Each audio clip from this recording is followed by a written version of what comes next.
you doing circles? Run this way. Okay, run that way. Good idea. Just don't touch this. Duck. It is stuck. Push. Stick. Okay, circles. Zion is almost 2. Can you go around circles again? Okay. Good job, baby. So I've been a mom for 2 years now also, which is just crazy. Yeah, stop. Good job. Nope, no touching that. Don't kick it. So it's definitely slowed down a lot. Babies. Your babies. Hi. Back up. Back up. I don't know why I thought I could film this while he was awake. It's definitely slowed down in publishing the last 2 years. I think I've published 2 books since he was born. The Secret Gift came out a year after he was born, pretty much. And then The Secret Shadow came out about 7 months after that. And now The Secret Curse is gonna come out in January, so it's just like 1 month after he was 2, so almost 3 books in 2 years, almost. And then I also technically drafted Invisible Souls. It used to take me like 12 to 13 months to get through publishing from start to finish, like first draft to it's published. And now I've noticed it takes me roughly 18 months, I think. I'm still kind of figuring it out, but that seems to be my new normal, kind of.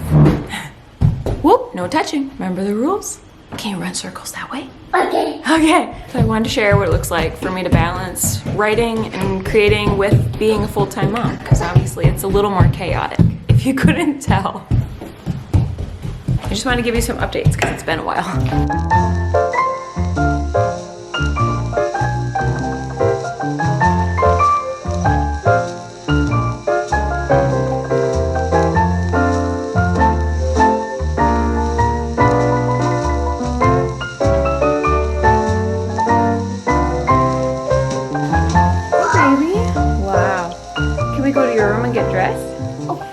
Okay, let's go.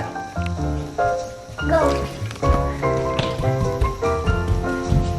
Hi, I'm coming. There you go. Cars. We sing the cars. Are you singing the car song? Cars. Cars. Cars, please. You want to sing Cars? Want to do Blue? You know what's the craziest thing about mom life? Actually, one of the biggest lessons that I've learned is it's all about perspective. It can look really nice and cozy and sweet, or it can look like pure chaos. And it's just all a matter of perspective and where you choose to look.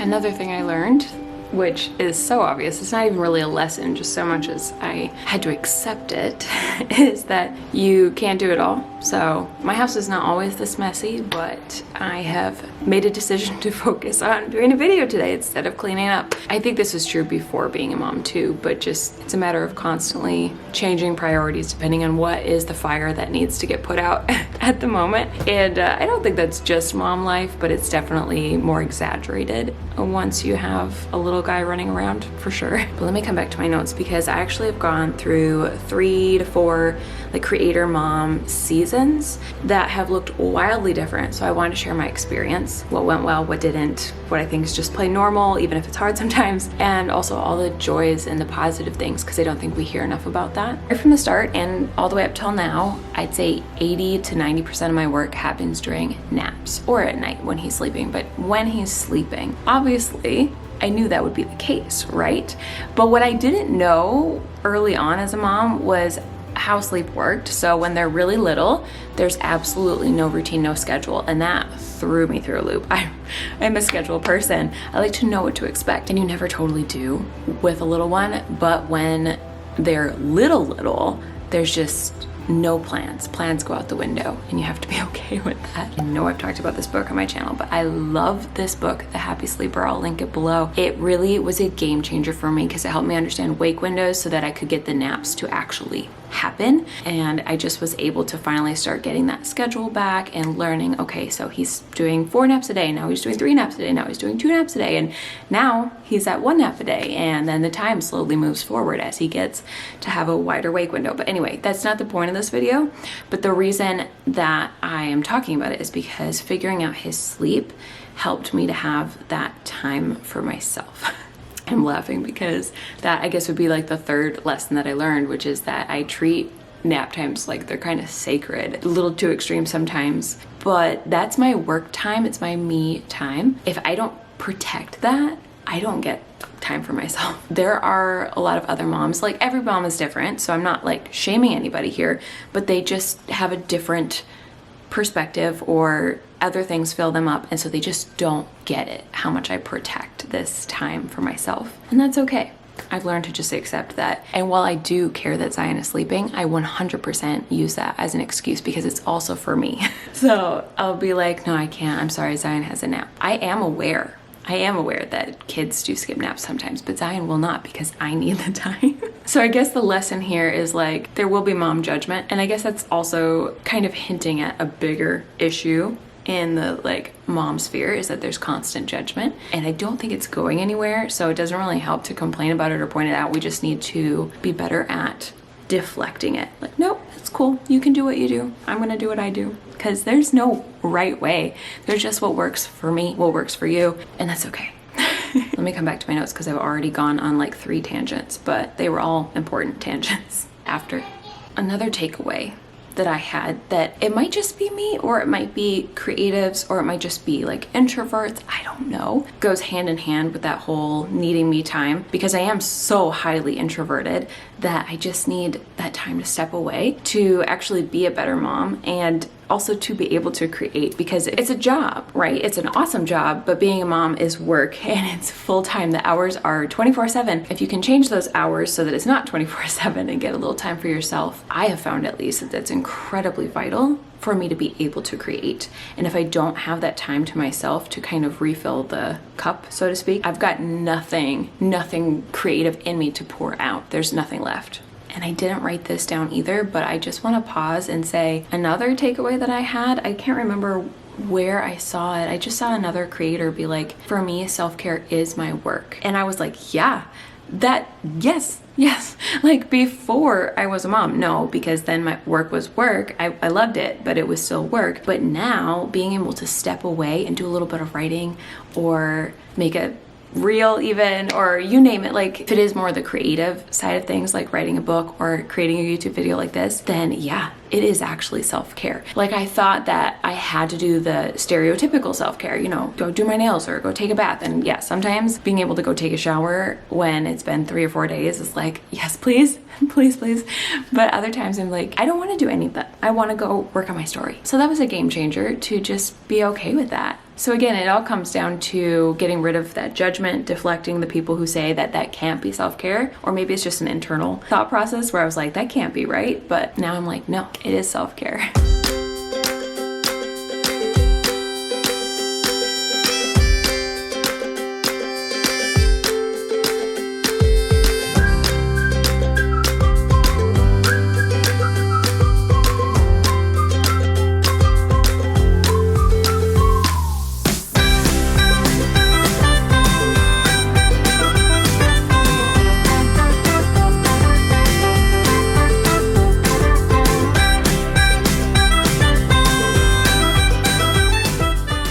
That ties into another big lesson that I've learned. You know that saying, it takes a village?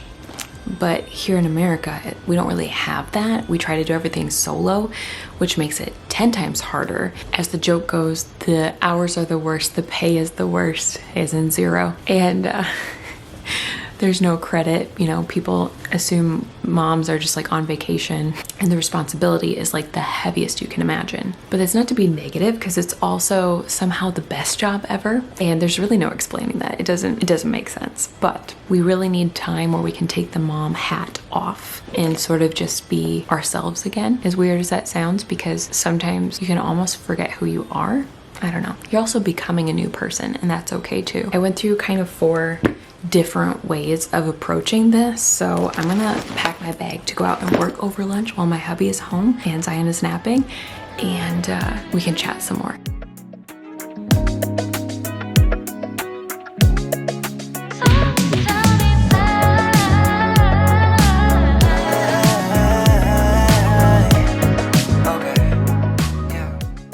The first season that I went through was extreme mom guilt. I thought I would never have it, and then I was probably the worst. How do I describe this? I felt like I couldn't leave him ever at any time, or I was a bad mom. I couldn't do anything for myself, or I was a bad mom. It was, looking back, really ridiculous. It had to be a postpartum thing, right? But I had to figure that out myself. Nobody could tell me that. And people probably did try. My husband definitely tried to be like, it's okay, you can like go. I had to deal with those emotions and express them to hear how crazy they were. And I just needed time, honestly. So the first few months were really hard for me, just being real with you. Then I slowly transitioned into, I guess, the second season of life where my husband started working more. So in the winter, his hours are very seasonal. He was home almost all the time. He was able to do any like phone calls from home, like any work that he had to do, he could do almost all of it from home. Maybe every other day he would like go out for an hour or something. Otherwise, he was around to help, which is huge, massively helpful when you're a new mom. But then of course, spring, summer, and fall, he works from sun up to sundown. And of course, in the summer, that's a lot of hours. As the season progressed, I was more and more on my own. It was a very, very big contrast. And so, you know, like I would have Zion from the moment he woke up to the moment he goes to bed. And my husband would try to come home to see him before he went to bed, but he couldn't always make it. And it was just a lot. So we talked probably like midsummer, we started talking, and I was still struggling to let go. I think it was care.com. Somebody recommended to us, and getting a nanny. And we just wanted to do part-time, but I'm not sure if it was because I was coming off of this extreme mom guilt season or if it just really wasn't a good fit for us, but it was terrible. I remember being so uncomfortable hiring people, first of all. It's weird. You're asking a complete stranger like, hey, do you want to take care of my kid? And I didn't know them enough to trust them. That was probably the biggest thing for me. I was so uncomfortable being like, okay, I've met you once, here's my kid. But I did hire, I think it was like the third or fourth person that I met with. Again, I don't know if it was just like my season of life or my particular work, because I had to record videos and I'm recording them with a stranger in the house playing with my kid in the background, and then I would hear him like screaming and upset, and I felt like she wasn't doing what I had asked her to do, and I was like, ugh. And I know that first time moms were a little bit more controlling by nature, that's normal, but I was just like, I can't do this. I can't do this. So when she got another job opportunity like a month later, I was like, no worries, you go. I'm fine. I'm good. I'm good. So I think that was roughly the month of August and into September a little bit. And then I went back to just taking care of him myself. And of course, like I said, that was going into October. So pretty soon I made it through October into November, and then my husband was pretty much off again for work. So we were back into like a good flow where he was helping me and it was awesome and everything was okay. But then the work season came around again. And I want to say by like April, May, I was feeling it. So once again, we had the talk and he was like, if you need help, get help. And I was like, but I can't, I have to do it all myself. So the mom guilt is still a thing. It's been a process to work through that. But we entered the third season, which was daycare. Sorry that my coat is so loud. At first, I loved daycare.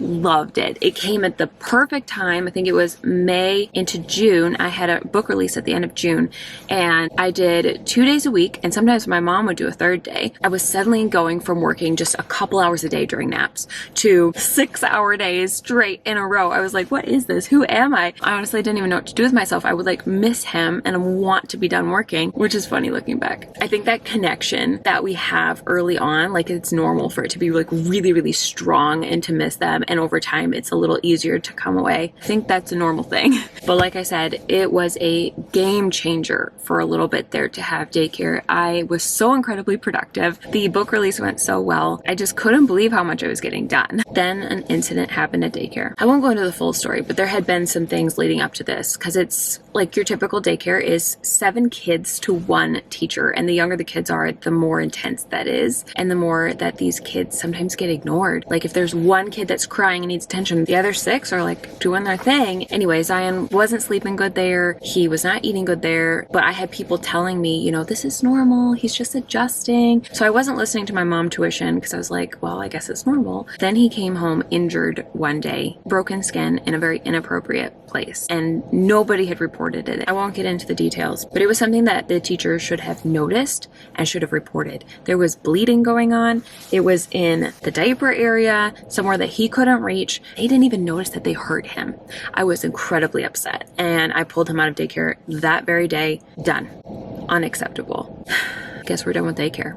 My battery's about to die, but I was going to finish that up by saying that it helps me to hear that if you can stay home the first, some people say 18 months, other people say 2 years, some people say 3 years, but whatever the case may be, if you can stay home during the first year, 2, 3 years, it can be a very valuable time for you and your kid. And I was like, well, I can step back from my work and I can just work during his nap. So I guess I will prioritize that. So that's the decision that I made. But accepting it didn't necessarily make it easier because I was basically right back where I started, where my husband was working crazy hours. It was like middle of the summer, peak work season for him. And my frustration would just keep building the more I was like, I'm overwhelmed and I don't have help. I was talking to people. I have a good friend whose sister runs a daycare. I was like, I need something like that, like family, somebody you trust, somebody you like, it's closer and smaller and not as many kids to one teacher. And my mom was like, well, I can do it for you if you want. And so she started helping me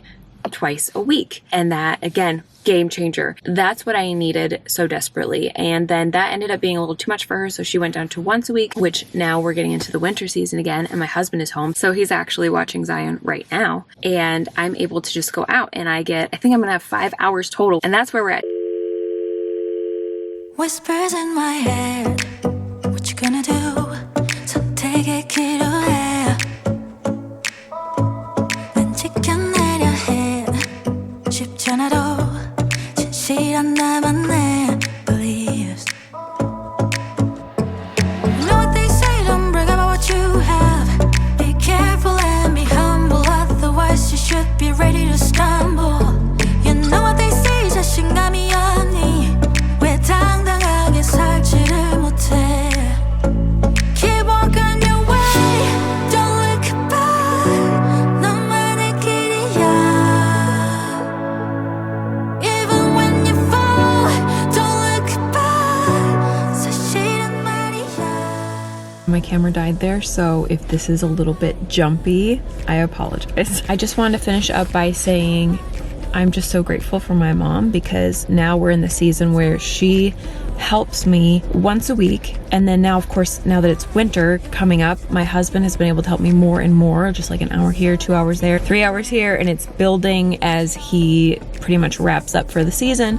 So like today, right now, Zion has his 3-hour nap, but my husband is staying home with him so I can go out, go to a coffee shop, get some work done, and then I can stay after Zion wakes up as well. And he's just awesome. He's like, go work, get it done. And so I just try to pack in as much as I can. And I realize that I'm very blessed and that it might not always be this way. It might not always work out. So I also was thinking like how cool would it be if I found a like-minded mom in the area and we like took turns watching each other's kids or something like that. But I think my big revelation here was that we creatives go through seasons and that's okay. And it's really important to be flexible and recognize when a season is changing and we might need to figure out how to get help a different way. Even if it's just like, I want to start going to more events with Zion so that he can hang out with other kids and I can hang out with other moms. And that's not necessarily helping me with work, but it's helping me get that me time. I don't know. Let me know if this makes sense. I'm kind of rambling on this one.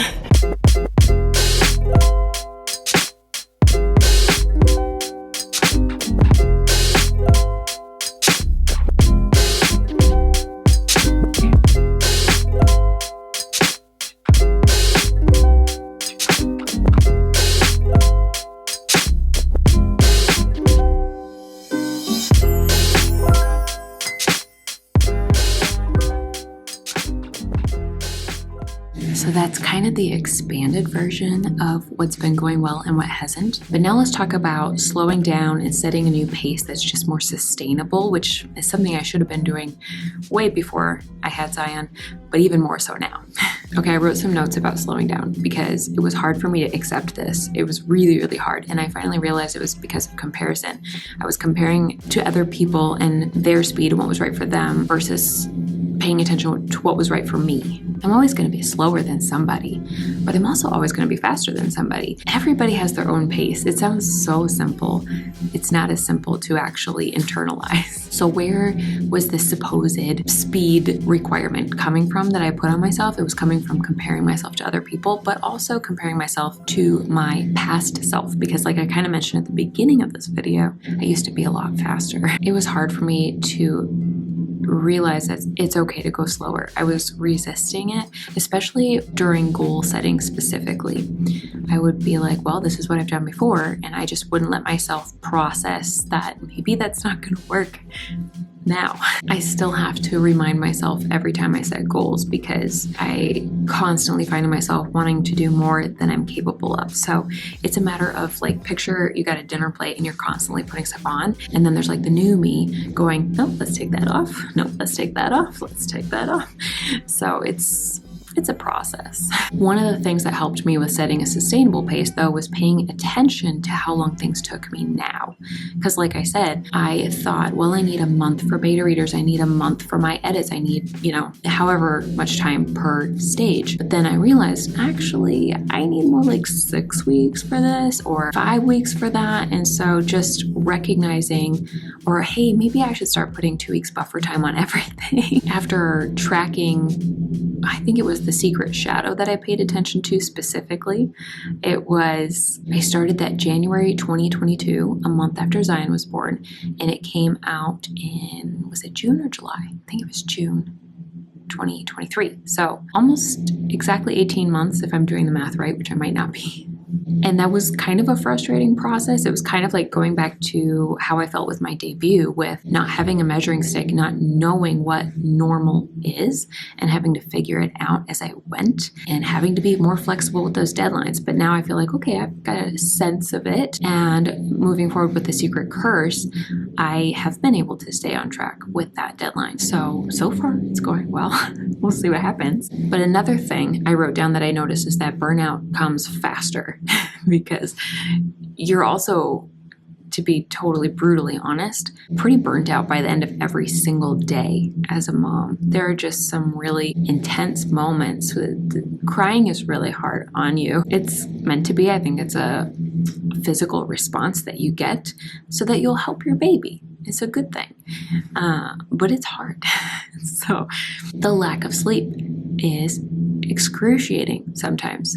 A lot of times I do it to myself. I have talked about this where I could get enough sleep, but I stay up trying to get stuff done. That burnout from just literally just momming that you can't stop doing. You're 24/7, it's your job year round, all the time, day and night. If you're burnt out there, it's going to translate over to the creative stuff naturally, and just recognizing that, once again, a lot of common sense things that I just had to have more self-awareness about, and maybe more acceptance too. And then I also put that everything is 10 times more unpredictable. So flexibility has been a new, I was going to say a brand new thing for me. That's kind of accurate.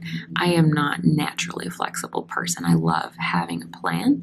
I still struggle with it. But again, if I'm aware and I'm paying attention, it is easier. Just want to finish up by saying another big adjustment that I've made since having Zion is setting these wildly small boundaries around what I am willing to do and what I'm not willing to do. And I kind of talked about this recently in a video, but it's something you just have to do if you're growing. If you're an author in general, I don't know if every author gets this or if this is because I have a YouTube channel, but I get asked weekly, sometimes daily, by people if I will read their books, if I'll review, if I'll do, collabs with them, if I can do a podcast, if I can do a YouTube sponsorship, all these kinds of things. I get asked something every day. I get an email about something, and I'm not complaining. That's a good problem to have. But sometimes I would get FOMO, like, oh, I want to do all these podcasts. I want to do marketing. marketing. I want to do, TikTok. There's just not enough time in the day.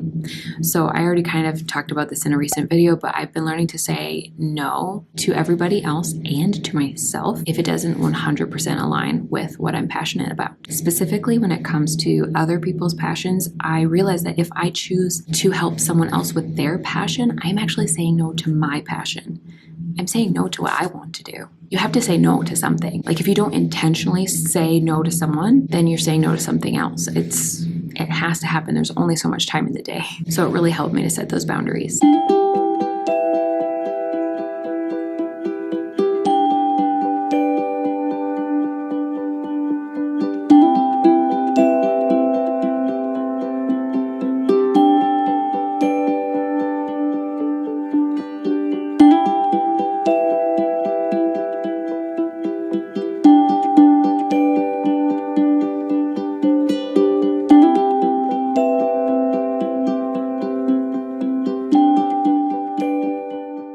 We're gonna sit over here because there's like a billion people walking by the window staring at me, and it got a little awkward. The last thing I wanted to talk about, and I hope the sound is okay, the heat is making the craziest buzzing noise, but just bear with me, okay, because we're almost done. The last thing I wanted to talk about is the joys and the positive side. I want to end on this because I don't see it talked about a lot. In fact, I remember following a lot of Instagram accounts that talk about the opposite side, like it's hard, it's hard, it's hard. And I'm like, yes, this is validating. It's so true. It is hard. But what I realized is that if you're soaking that stuff in, if you're kind of marinating in it, then that attitude is what comes out. And so I actually ended up just unfollowing all those accounts because I was like, this is not making me happy. It's not helping me. It's actually making me more frustrated. It's making me focus on the tough stuff, like kind of like what I talked about at the beginning of this video. It's all about what you focus on. Mom life is really hard and really awesome. It's not an either or, it's both and I could just sit there and focus on all the hard stuff, and I did that a lot and I still do it sometimes, or I could try to focus on all the amazing things. And it's really about what I decide to focus on, because feelings follow focus. It's actually something my pastor talks about a lot. And so I'm not going to ever say that it's easy, because that would be a lie. But I wanted to talk about how it's occurred to me as Zion gets older and is starting to talk a lot and is so much fun, that I have this built-in best friend. We hang out every day. He follows me everywhere. He loves me unconditionally. And that is not something to take for granted. The just absolute adoration and love. Like, don't get me wrong, I struggle every day. I was gonna say sometimes, but every day there's points where I'm struggling, especially with sleep, with my incessant need to like find the me time. So I am so much better as a mom when I get that me time. Like, I'm gonna go home in 30 minutes so happy, and I'm gonna love playing with him as I had my me time. But on the days that I don't, I'm actually learning patience. It's helping me be a better person. I have to cook for him, so that's helping me be a better person and trying to be more healthy, because if I won't do it for me, maybe I'll do it for him, you know? And I think the coolest takeaway, if you happen to be unsure if you want kids or not, this is something that someone told me before I had Zion, when I was really stressing about what life would be like and what would change once I had him, was that you don't lose your past passions. You don't lose the passions you have now. You just gain a passion, and you gain something new to be excited about. And I can 1000% back that up and say that's very true. You know, I have all these book projects, and then like he is my best project, for lack of a better word, and my best story that I'm ever working on. And I still have other stuff in the works. And it's not that you forget all the other projects. It's just that like he's my favorite project because he's so awesome and I love him so much and I prioritize him, but it doesn't mean I let go of all the other things that I'm excited about. I've just realized I've been talking like this, so hello. So enjoy that angle. But I literally am shaping his life and who he is as a human being, and that's the greatest story that I'm ever going to write, and that's really, really cool.